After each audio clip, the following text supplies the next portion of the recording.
নতুন ৯টি প্রকল্পের জন্য ৬.৪ বিলিয়ন মার্কিন ডলারের চীনা তহবিল চেয়েছে বাংলাদেশ। ইকোনমিক রিলেশনস ডিভিশন সম্প্রতি এই প্রকল্পগুলোতে চীনা অর্থায়নের আহ্বান জানিয়ে চীন সরকারের কাছে চিঠি দিয়েছে। অর্থ মন্ত্রণালয়ের কর্মকর্তারা এইসব তথ্য জানিয়েছেন।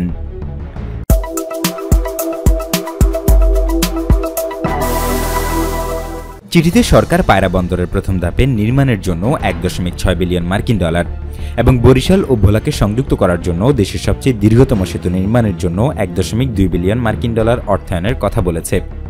চিঠির একটি কপি ফিনান্সিয়াল এক্সপ্রেসে হাতে পেয়েছে। কর্তৃপক্ষ একই সাথে তিস্তা নদীর সমন্বিত ব্যবস্থাপনা ও পুনর্নির্মাণ প্রকল্পের জন্য ৮৫৩ মিলিয়ন মার্কিন ডলার এবং ডিপিডিসি এলাকার অধীনে expansion of strengthening of power system network এমন শীর্ষক প্রকল্পের জন্য ৮০৫.৩৫ মিলিয়ন ডলার বিনিয়োগ চেয়েছে।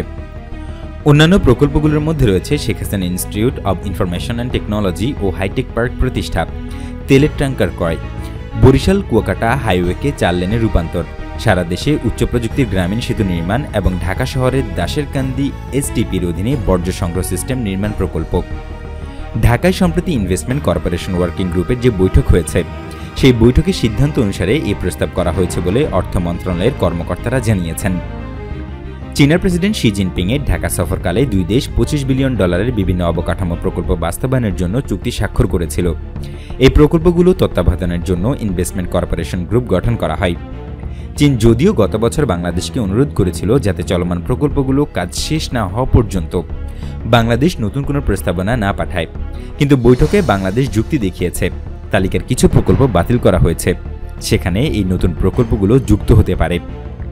বাংলাদেশ এর আগে ৩.২ বিলিয়ন ডলারের ৪টি প্রকল্প প্রত্যাহার করে নেয়, যেগুলোতে চীনের অর্থায়ন করার কথা ছিল। অন্যান্য সংস্থা এই প্রকল্পগুলো বাস্তবায়ন করছে। এগুলোর মধ্যে একটি প্রকল্প হল ঢাকা সিলেট ৪ লেনের হাইওয়ে প্রকল্প, যে জন্য তহবিল দিচ্ছে এশিয়ান ডেভেলপমেন্ট ব্যাংক।